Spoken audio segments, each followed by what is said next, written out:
Welcome, everyone. Thank you for joining us today. Today, we are going to be hearing from Deborah House on the decision maker's duty to give adequate reasons. My name is Sherilyn Danis. I'm one of the executive directors at FOAJ. I share this role with Karen Popoff. Wave, Karen. Today, we meet virtually. I would like to acknowledge that the land in which I gather is Treaty 6 territory in the Edmonton area. It is a traditional meeting ground and home for many Indigenous peoples. May we find new ways to live with respect on this land and remembering the heritage and the history of the Indigenous peoples. We are pleased to provide professional development and networking opportunities with our friends from the Saskatchewan Administrative Tribunals Association, also called Seda. FOAJ and Seda have been working together for a number of years, providing professional development. In conjunction with the Seda conference, we've provided training and guest speakers.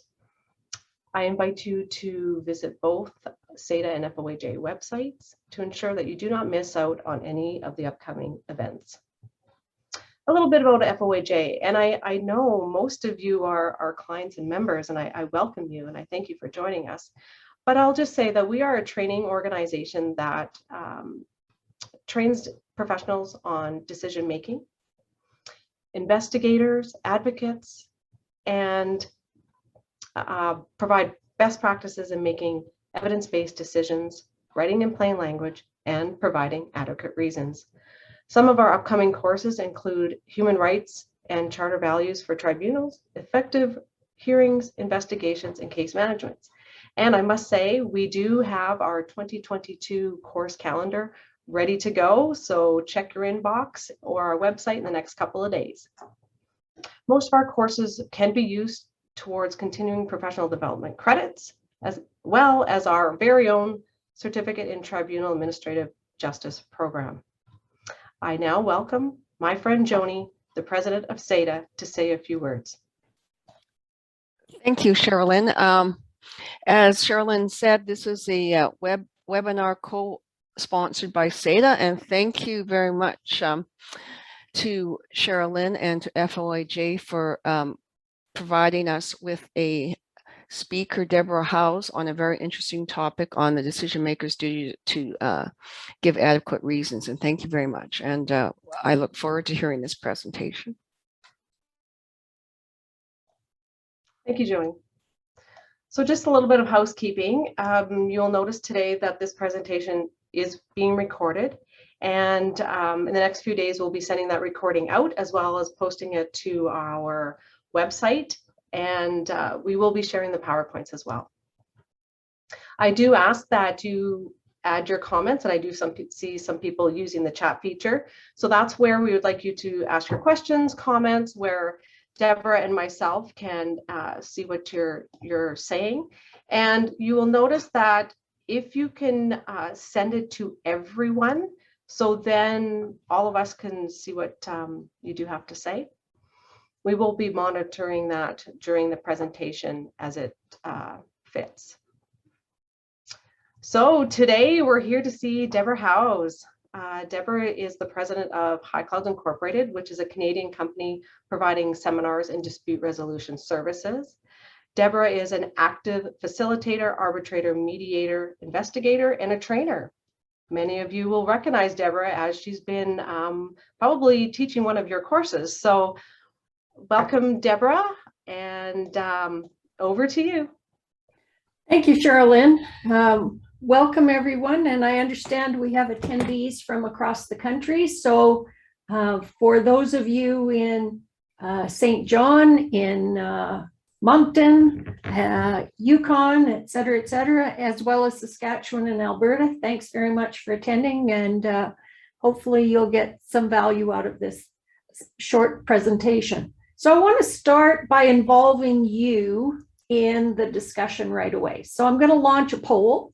You'll see come on your screen is poll question A. If you take a look at it and answer the poll and press submit, then we'll get the results and we'll see how our audience is doing.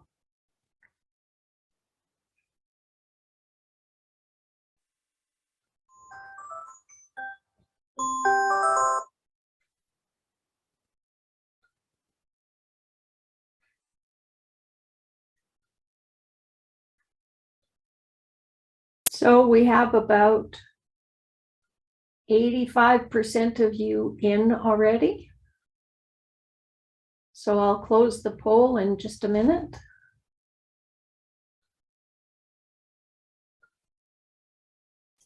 Okay, let's see. You can see the results here.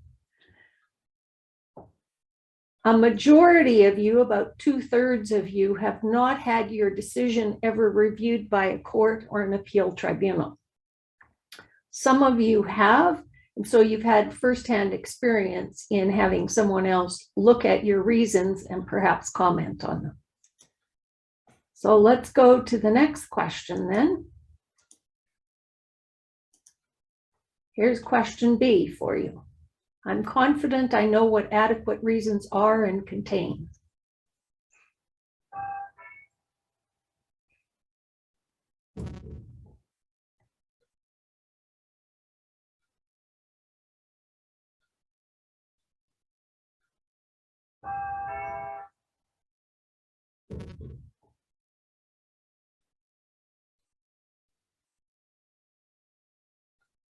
Okay, about 82% of you have answered, so I'll end the poll and share the results.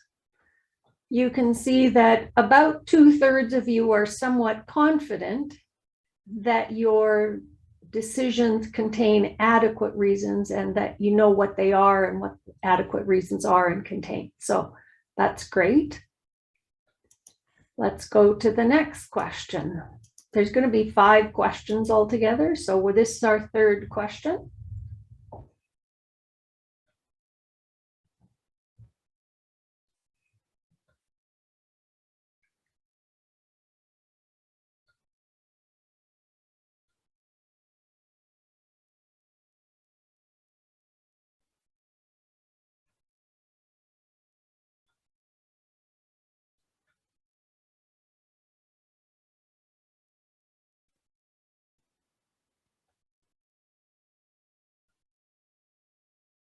Okay, we're at about 81% again, so I'll end the poll, share the results. And again, about 2/3 of you are somewhat confident that your decisions contain adequate reasons. A few of you are not very confident at all, okay? And some are very confident, that's good. Okay, let's go to the 4th question then. What do you think adequate reasons disclose? So choose all that apply and then hit submit.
We're about 81% again, so I'll end the poll, share the results with you.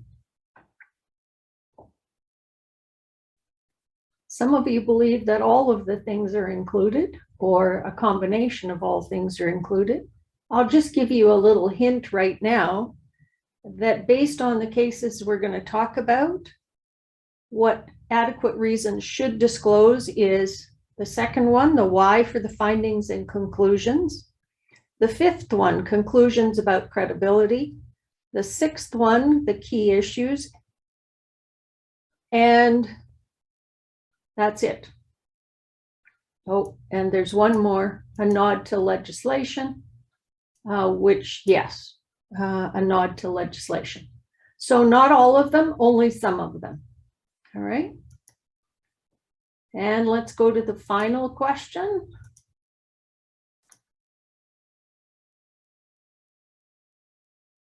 What's our purpose in providing adequate reasons?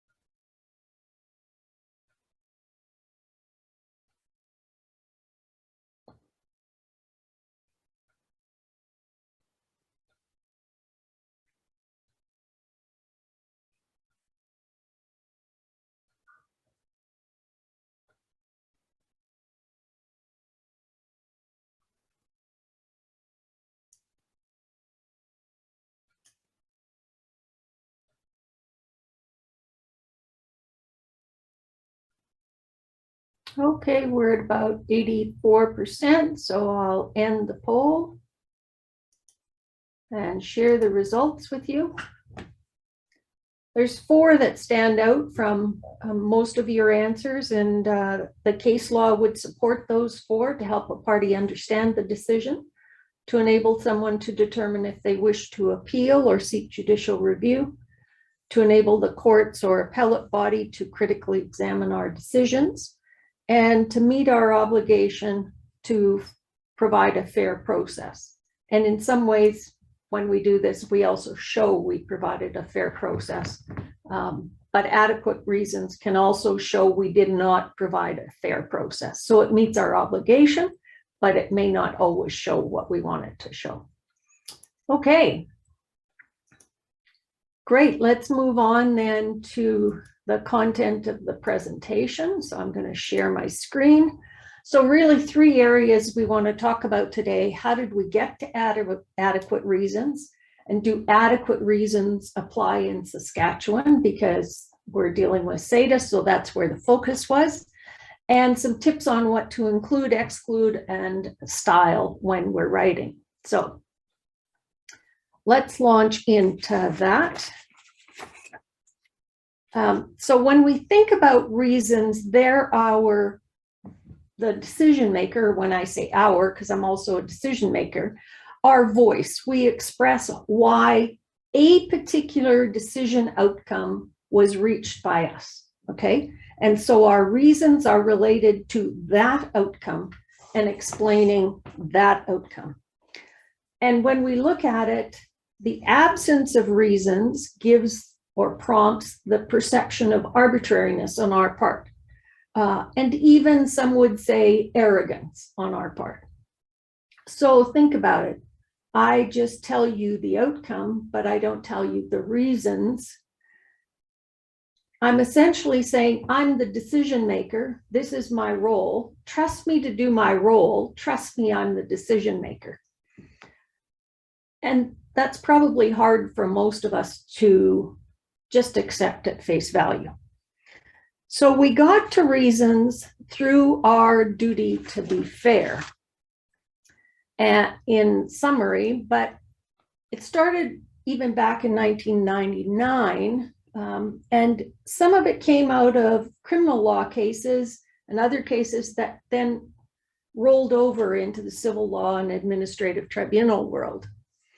So in Baker and the Canadian Ministry of Citizenship, the court at Supreme Court of Canada, paragraph 43, tied procedural fairness as an aspect or tied reasons to giving our obligation to give reasons to our duty to provide a fair process.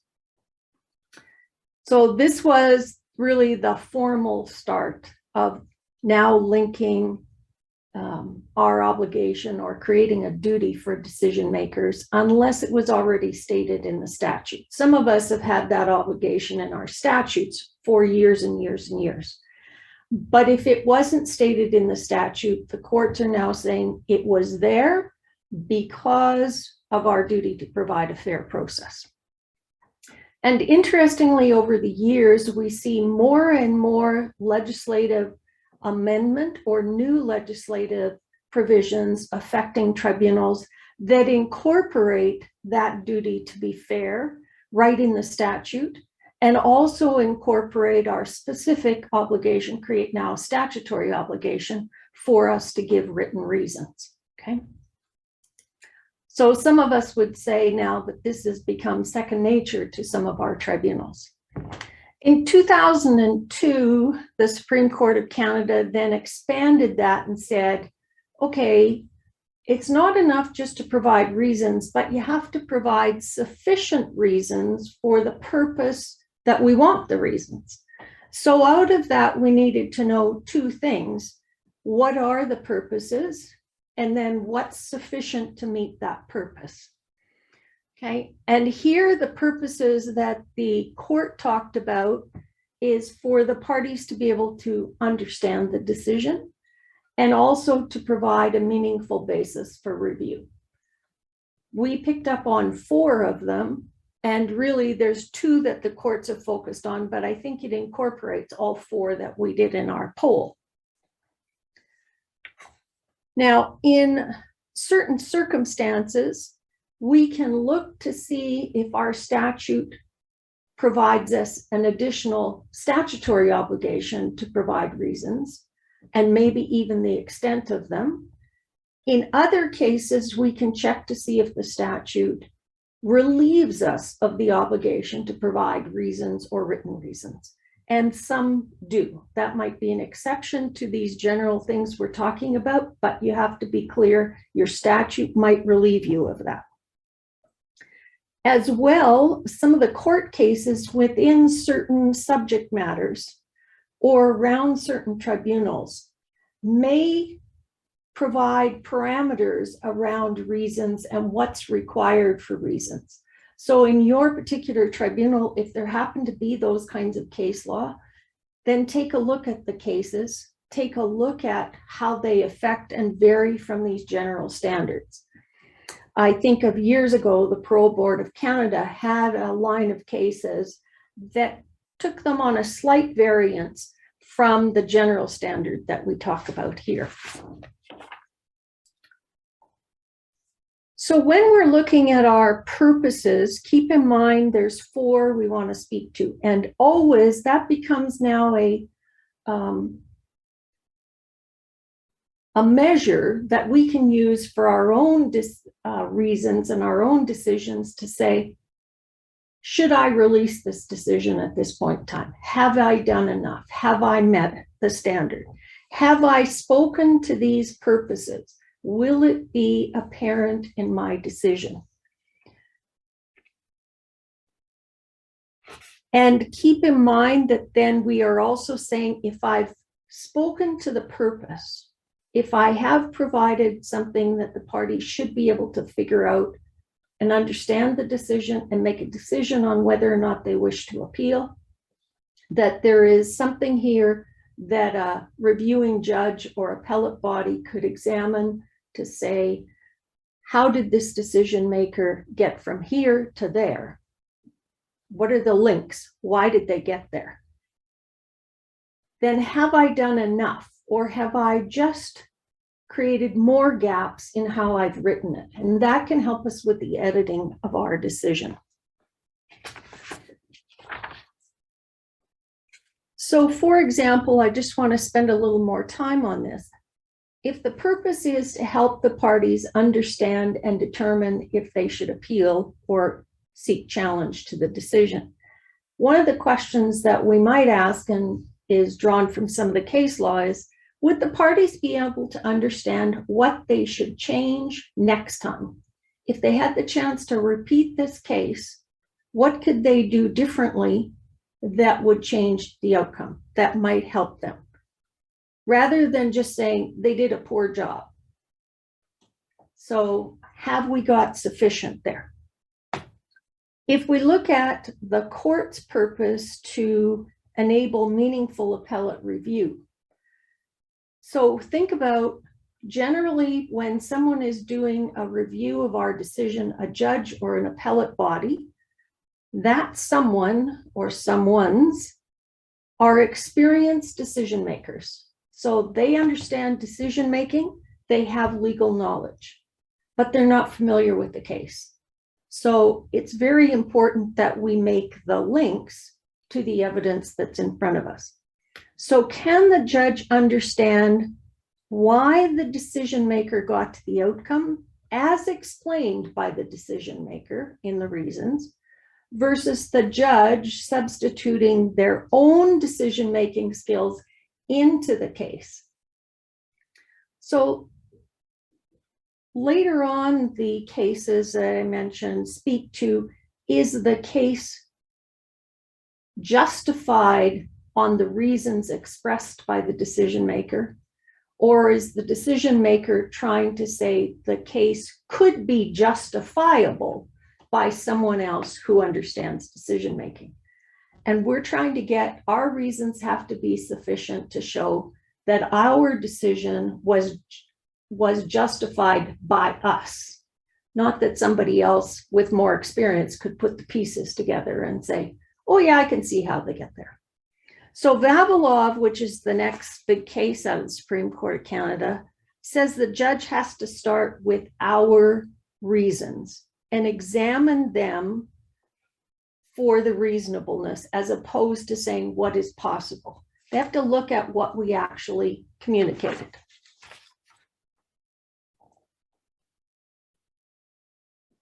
And when we think about people representing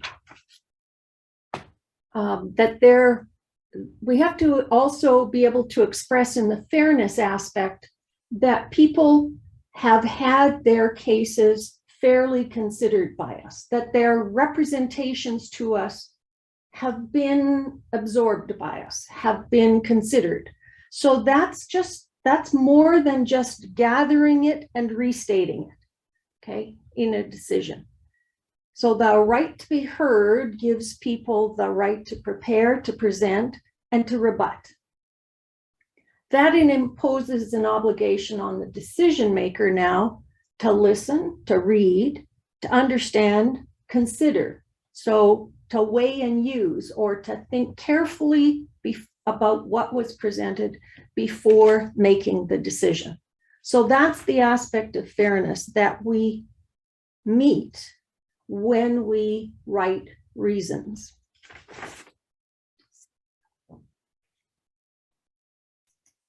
In 2008, the court recognized that when we write reasons, we have to, expose ourselves somewhat. We have to make our decision-making transparent. So they tie that back to fair and accurate decision-making, because when we have the obligation to show what we did or what mattered, why we did it, then we become more precise in our decision-making. We become more careful. We make sure we focus on the salient issues, the ones that matter. We tend to be more careful about how we address the evidence, the facts, and the law. So essentially, this duty to provide adequate reasons requires us to reveal a lot of the elements of our decision-making. So for example, if your decision is made by flipping a coin, realistically, would you say that in your decision, even though it's the real reason you got to your decision? That may be a case where you tend to regurgitate a lot of stuff to show that, gee, I was listening, et cetera, et cetera. You might quote a lot of law, so it looks like you're aware of the law, but you give practically no reasons, only a conclusion. Here's what they gave me, here's what the law says, here's what I conclude. Because you don't want to reveal that, well, actually, I just flipped a coin. So when we're writing, of course, we're not writing a mystery novel.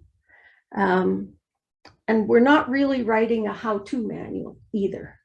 I liken it more to somewhat of an orientation document that we're telling people the why and the what, but not every step on the how. And we aren't giving them screenshots of what we were doing at different point in time. So these messages, even going back to 2008, tell us to focus on salient issues, key issues. Tell us to focus on important facts of points of fact, which is the evidence, and law, okay, which are the legal tests that matter to us in the case. In 2008, we also had Dunsmuir come out and now told us that, gee, reasons are about expressing the justification, transparency, and intelligibility of our decision-making process. But it's also concerned with the outcome. But the outcome is now within a context of the reasons. So reasons situate the outcome in the law, the legal tests, and in the facts tied to the evidence. They show the parties that the decision maker carefully considered the issues, knew the legal tests, followed the evidence, and reached a connectable outcome, as opposed to something else, which is where all the conspiracy theories come in. You were biased, you were, it was because I wore a pink top, et cetera, that we're concerned about. In 2019, we got our most recent series of cases. The one we always talk about is Vavilov. Really, this brought us to a basis now of the judges, Supreme Court of Canada, clearly saying, you start with the reasons that the decision maker wrote. And you look to see whether there is some justification in there. Is there a logical links? Can you follow the bouncing ball? So imposing on decision makers such as us a higher obligation of justification. So we need this chain of analysis. And we have to be able to show that our decision adds up. Okay, so these are the kind of messages. That's part of our accountability as a decision maker. And really, it brings us to the conclusion now that there's no question that we have a duty to give reasons unless the statute excludes that from us. And they have to be adequate for the purpose that we're trying to provide.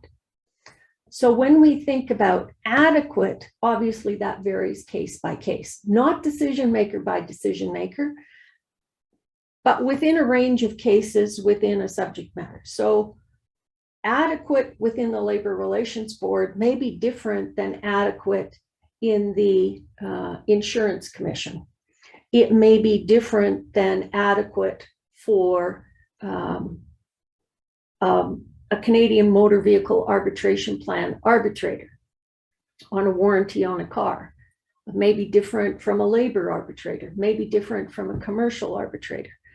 But generally, adequate means our reasons are responsive to the issues and responsive to the parties' key arguments. Interestingly, these cases tell us that adequate is not met by three key things we commonly see in decisions. So it tells me we have paused to relook at the extent in which we somehow write about these three areas, or how we present them in our decisions. So adequate is not met by merely reciting arguments the parties have made. That simply demonstrates you could listen or read. It's not merely reciting the evidence. That just shows you're a good court reporter or have access to a good court reporter. And it's not merely stating a conclusion, because a conclusion is not a reason. It is an outcome, and you need a reason for the outcome. So those three common pieces, when you think about headings and decisions, we often have positions of the parties or arguments. We have a heading called evidence, and we have a heading called the order or conclusion. What the courts tell us is that those are not reasons in themselves, and they are not adequate reasons.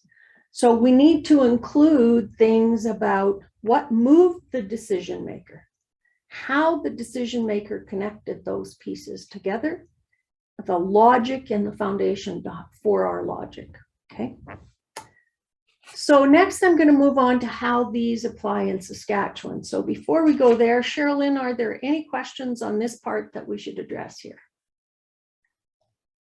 Not that I can see at this time. Okay, great. Okay, so let's move on. Does this duty to give adequate reasons apply in Saskatchewan? If any of you had any doubt, the answer is a resounding yes, they do. One of the cases I was able to find is the Premier Horticulture case. It's a judicial review case of a Labor Relations Board decision. And it was fairly early on after Vavilov in 2020. And here the court speaks specifically to Vavilov and the principles and directions that they find are applicable in Saskatchewan. It happens to be a regularly cited case in Saskatchewan, so I also drew on that. I would recommend this case to you because it is plainly written. It contains bullets that clearly show the court's messages about reasons and reasonableness, etc. So what it tells us, oh, lost one here.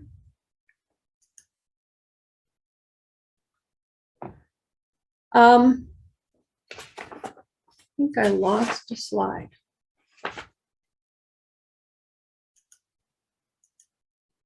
Yeah. Okay, so then we also find the same message in another Saskatchewan case more recently in this spring of this past year that talks about Vavilov again and the intelligible, what that means, okay? So it talks about our reasoning being intelligible. So is our logic really logical, okay? Is it transparent? Can we follow the connections? Does it justify the conclusions that we're trying to advance?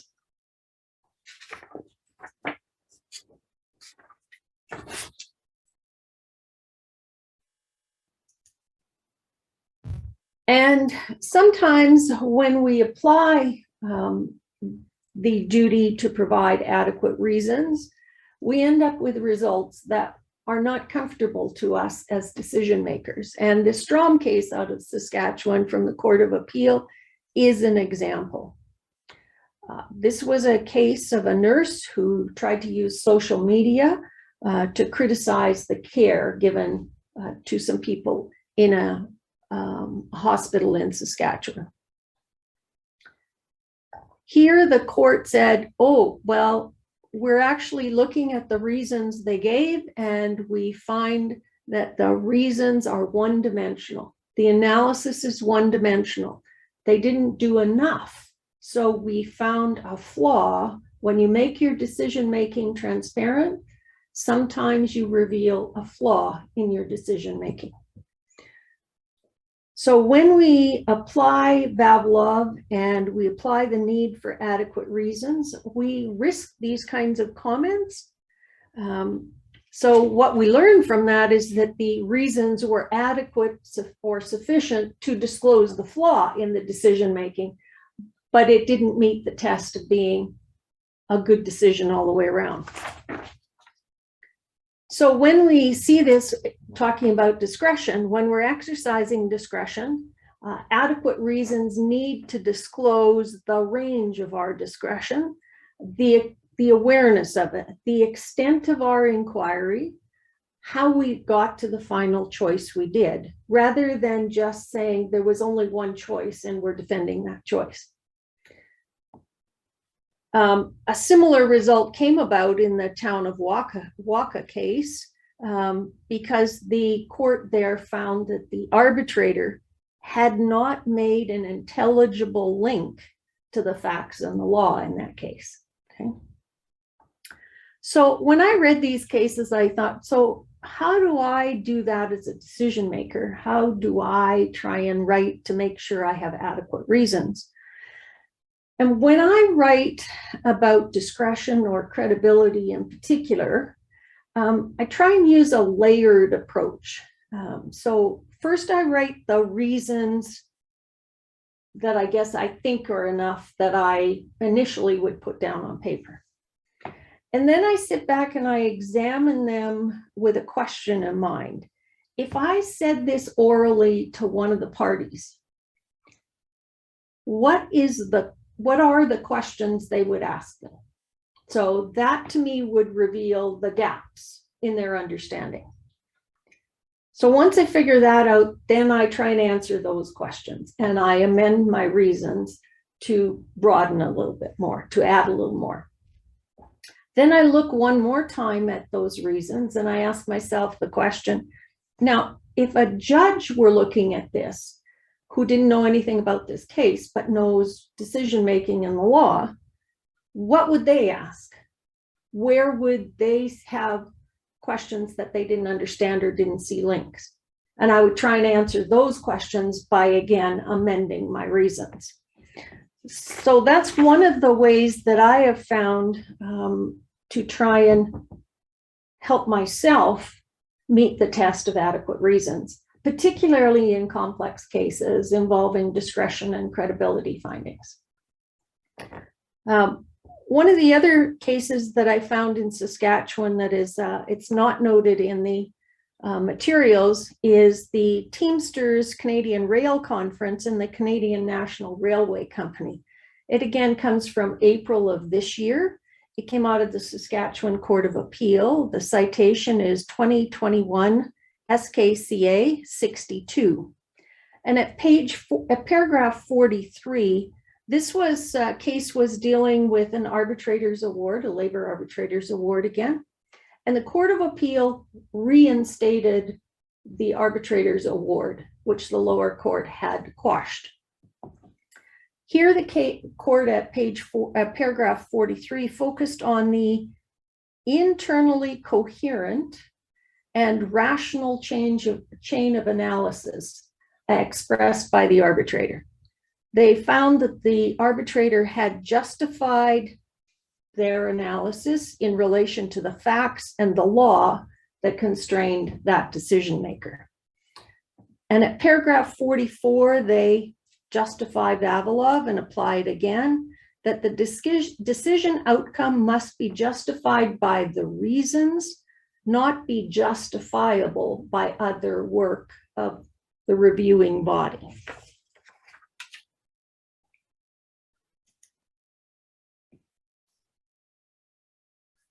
So, and here are a couple of other decisions. The Saskatchewan one, we even get comments now. Reasoning does not add up. So that doesn't really help us with where to change it next time, but it tells us that when we look at this decision, there wasn't enough there. Okay. The town of Waka, interesting case. You know, the arbitrator's result might be correct, but in terms of how it was justified, it didn't make sense. Okay. So it's not enough just to have a good outcome. You also have to be able to justify it. So summarizing out of Premier Horticulture, adequate reasons in Saskatchewan, they have to be internally coherent. They have to be justified in light of the factual and legal constraints faced by that decision maker. Interestingly, the court gives this long list of what are the factual and legal constraints bearing on a decision. And they would apply to almost every case that we deal with, whatever our subject matter.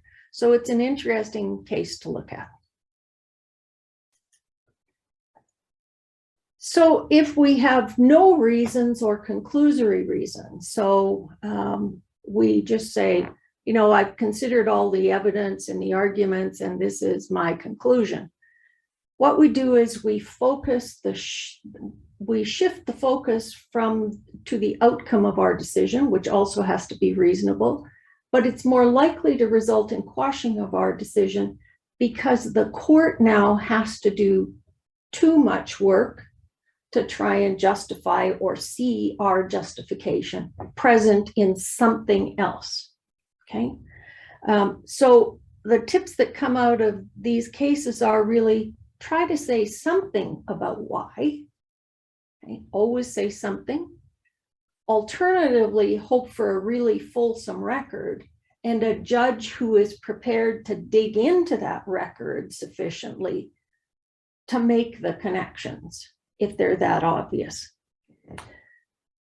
Really, in the case of a fulsome record, we're asking the court to do the work we should have done by writing about it in the first place.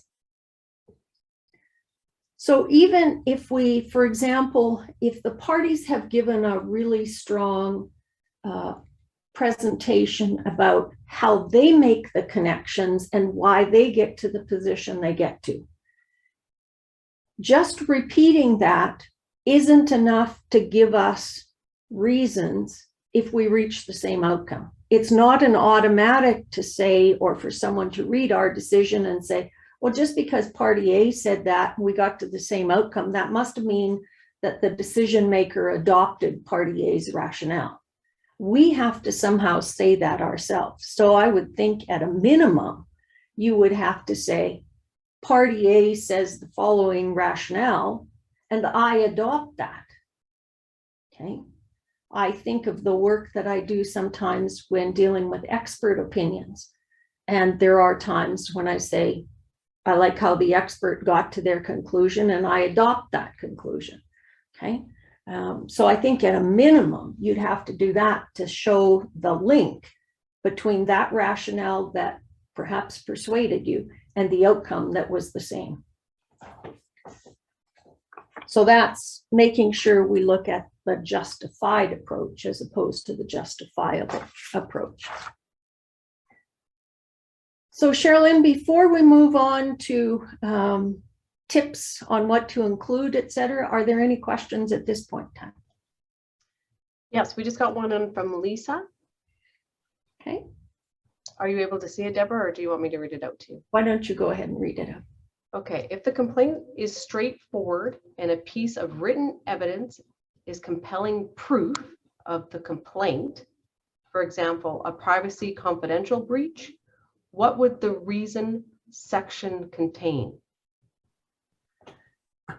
So if there is one piece of evidence that is overwhelming, I would expect at a minimum, the decision maker should be saying, we find there is a breach of privacy, whatever it is we're talking about here, and this section of the act, because the evidence of this contains what? An acknowledgement that they know they had the obligation and they didn't meet it, that whatever it is. So now you're making a link between what was there. You aren't just leaving the evidence sitting over here in the evidence pile and now reaching a conclusion and hoping somebody reaches into that evidence pile and says, aha, that's the big piece. Okay. So sometimes reasons can be short, but they do have to make that link for people. That's great. We got a thank you from Lisa. Okay. We're good to move on, Deb. All right, thanks. Let's move on then. So I've just tried to summarize some things that I think I take from the cases in terms of what we want to include in adequate reasons. So we want to include a rationale or a why linked to every conclusion we make about a key issue. Okay. And here the magic is the key issues. It's not every alternative, secondary, what if kind of question that the parties raise in front of us. We're not meant to be here to answer every single question that they raise, but what are the key questions in order to deal with the particular case? We have to show awareness of the law and use of the law. It's not enough to be aware of it. We also have to show use of the law. So if the statute gives us certain preconditions and we ignore those, it shows that maybe we weren't really aware of, and we certainly didn't use it the way it was written. Sometimes we have to get into our principles of statutory interpretation. They would be expressed as part of our reasons. Case law includes similar cases from our own tribunal. We're not bound by precedent, but now the courts are starting to say, but if your tribunal's been going this way and interpreting the law this way for a long time, why are you taking a 90-degree veer from it? You have to explain that. You have to justify why you're going in a different direction, or why, if there are certain cases the parties are bringing to you that should be persuasive, you're saying they aren't persuasive. Why? You have to explain why. We have to have our findings of fact to the issues on the relevant issues, and it should be linked to the evidence. So it's not enough to say, well, I find as a fact A, B, C, D, E. That's just a list of your conclusions. You need to now justify it in the evidence, which also would say, why did you choose some parts of the evidence and why did you ignore others? So the weighing of the evidence is part of your rationale. Certainly, if you're dealing with credibility, you have to be able to explain it more than saying, well, the person sat in front of me and they looked credible. Okay, we know there's many other factors in credibility. How did you look at them? How did you assess them? Why did you even have to make a determination of credibility here? And sometimes reliability of evidence on hearsay or video or some of the other things, we also have to explain why we came to a conclusion there. Okay. We should be including the parties' key submissions and talking about them in our reasons in a way in terms of how we considered them, that demonstrates how we considered them.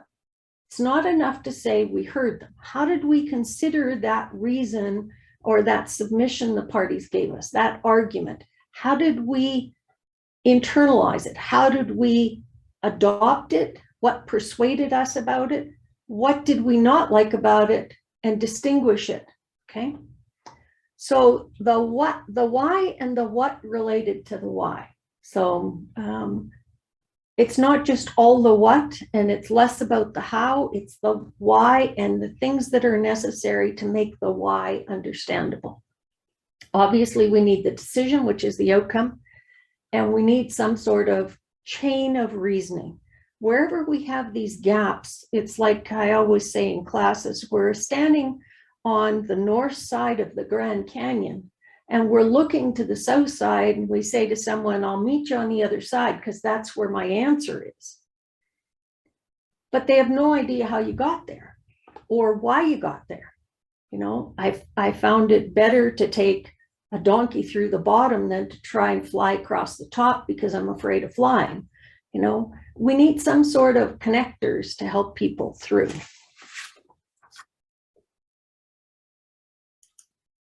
What can we exclude? The case law is very interesting on this, and more the courts are becoming quite vocal about this. A data dump doesn't help anybody. Doesn't help the parties understand the case. It doesn't help the appellate reviewer or the judge figure out your connectors. It just makes it more work, more time, more cost for them because they still have to read it all, because they keep hoping that there will be some gem within there, some connector, some connection of the dots. So when we look at data dump, we talk about evidence by transcript. We think that, gee, if we reiterate everything we heard, that shows that we considered it. No, it doesn't. It just shows that we heard it and we're good transcribers. Law by quotation, same thing. Tell us what the law means to you, the decision maker, and do it accurately rather than just quoting it.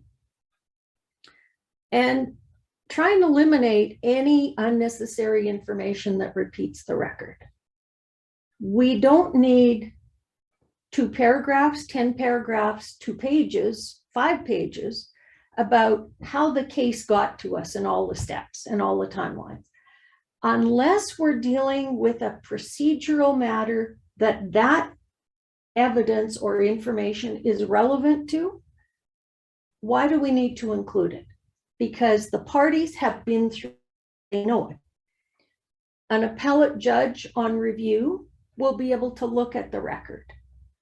So unless it relates to a decision you have to make, ask yourself, is it adding or taking away from the reasons you want to express?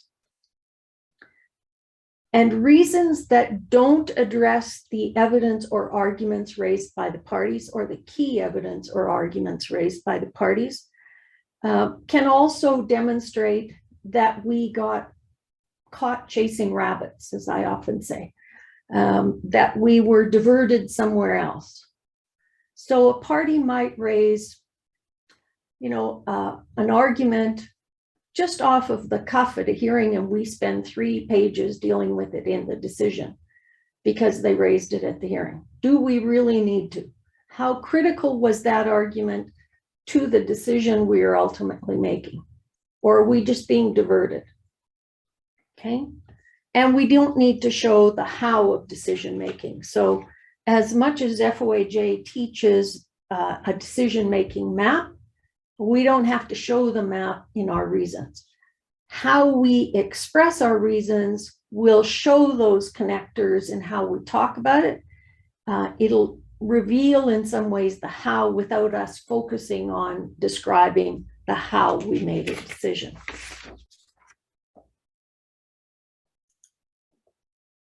So when we think about style and how we express our style in reasons, the messages from the court are pretty simple.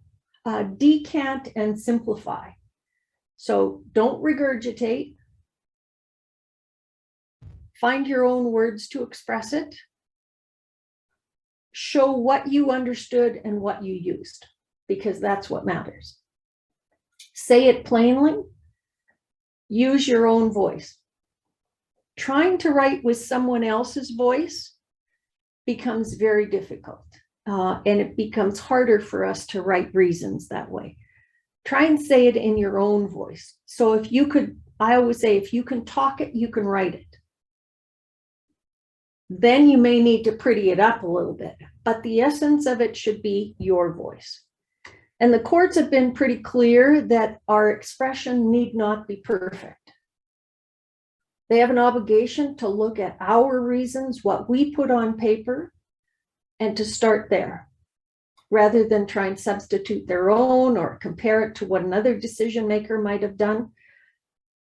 So sometimes we say things and it's not as well said as we could, but as long as the message can get through, we should be okay. We're trying to find a balance in all of this between too much and not enough. And we know that unless the legislation tells us we need no reasons, then no reason is not adequate. Okay.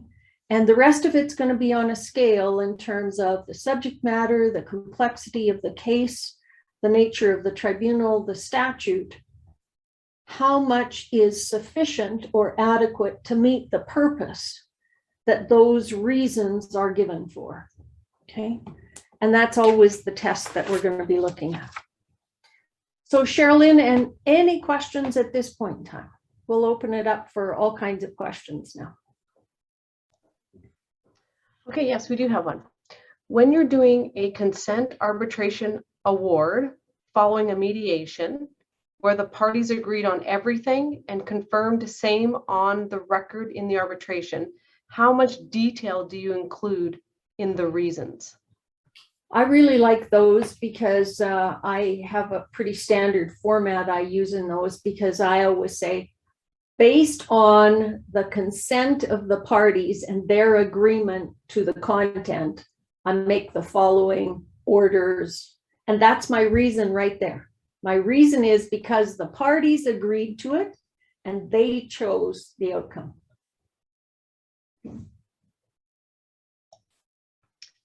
Okay, so that is it for questions so far. Does anyone else have anything else they'd like to share or ask Deborah? This is your time.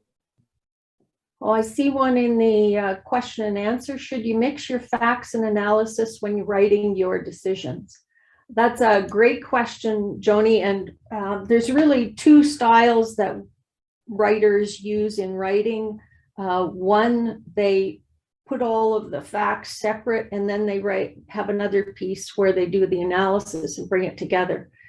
And another one where they kind of take the story and they absorb it and create their own story coming out, which is the analysis, the reasons, and the story all mixed together. I have tended over the years to go to the latter part because I found it more efficient. When I actually know what the evidence is that I want to use, I focus on that. I focus on the facts that are drawn from that evidence. I focus on making those connectors, and I try and explain it all in one story rather than having it broken up into different parts.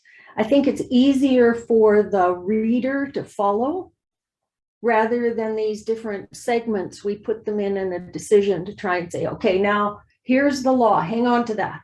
Here's the evidence, hang on to that. Now I'll make my findings of fact and hang on to that. And now I'll explain why I did all of that together. I'm asking the reader to hang on to too much instead of me putting it all together. It takes a little different writing style. It took me probably at least 2 years to change my writing style to where I was comfortable. But I think it works better now.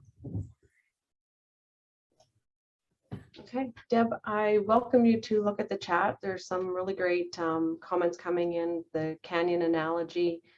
Thanks for a great presentation. And yes, the recording and the PowerPoints will be shared with all attendees. There is another few questions under the question and answer option. Okay, a hearing body released brief reasons consisting of 3 sentences that recited the conclusion. Then after an appeal brief was submitted, released detailed reasons for the decision. Is this practice problematic or confusing? Yeah, I think that's problematic, because then what happens is they might have taken what they saw in the appeal brief and said, well, I really like that, or I don't want to have that said, so I'll say something around it. I think that that's a problem area. Your reasons should come out fully. And if you're going to do a decision that says, I'll do a short decision, give you the answer and my reasons to follow, that two should be linked together pretty shortly in time, okay? Joanie was asking for an example of facts and analysis when writing your decisions. Yeah, some of my decisions are available publicly. I don't have one right off the top of my head, Joanie. But I also think in Saskatchewan of some of the arbitrators that I know that use a similar style, or in Alberta, James Casey uses a similar style, Andy Sims and Wallace use a similar style where they actually put their facts into their analysis. So it becomes more of a story style. Question was, with your change in writing style that you mentioned, would a judicial body find that messaging or styling to be inconsistent? No, I think the courts are pretty tolerant of our different writing styles. And I've noticed that a lot of judges now are also going to the mixing the analysis and putting everything kind of in an analysis portion. And told from our perspective, the story told from our perspective, rather than just having the different headings and us trying to piece together afterwards. So I noticed quite a few decisions that the courts have that are bringing it forward as well. And even I found that the Town of Waka case and the Premier Horticultural case out of Saskatchewan, I found those two cases fairly easy to read from a reader's perspective in terms of understanding what was motivating the judge. Okay, and so I use the same approach they're using on us when I read their decision. Okay, Deborah, is it best to summarize the evidence than bullet form? If you're thinking about it from a perspective of the reader, if there's a lot of evidence, are we wanting to, if I summarize it or I use bullets, I always do it consciously from the perspective of, am I talking about the evidence that matters to my decision? And that's what I try and focus on. I don't think either is wrong, and both are tools that I use from time to time, depending on how much I'm trying to convince someone. So if, for example, I was explaining a credibility finding and I had a long list of reasons that I didn't find the person credible, I might be tempted to use a bullet list that says, I would start by saying, there's maybe 10 factors I can look at in credibility. And I find in this particular case, this witness is not credible on all those factors or on 8 out of 10 of those factors. And then I'd use the bullets to try and point out which factor and why I didn't find them credible using that factor. If it was only 2 items, I might just summarize it and say, the person generally was this way, but the 2 things that bothered me were this and this. And I wouldn't need a bullet, then I could do it in a summary kind of format. So. Good. I don't see anything else. A lot of thank yous and nice seeing you, Deb, all the way from the East Coast. They miss you over there. Yeah, I'd love to come back. We can get on planes again, so let's do it. All right. Yes, that's right. So in summary, then I just say that if you want to learn more about adequate reasons, this was kind of a short session focused primarily around Saskatchewan. But we have 2 of our instructors from FOAJ who are really doing a more detailed webinar on better reasons. So I think I pause you to think back to your first questions in the polls we did. So really, how confident are you that your decisions contain adequate reasons? I ask you to refocus on that. Think about coming to the November 30th webinar with Anne and Deborah. They're both going to be excellent in terms, and I'm sure they'll give you a lot more tips than I've given you and a lot more solid examples because that's what they're preparing for. So thank you all for attending. Yes, thank you, Deborah. Always a pleasure. You're a wealth of knowledge, so I thank you for sharing the last hour with us. And I'm going to say you added some tools to our toolbox. So that's the whole idea, right? Right. Yeah. So thank you, everyone. Take care. And I hope to see you again and all the best.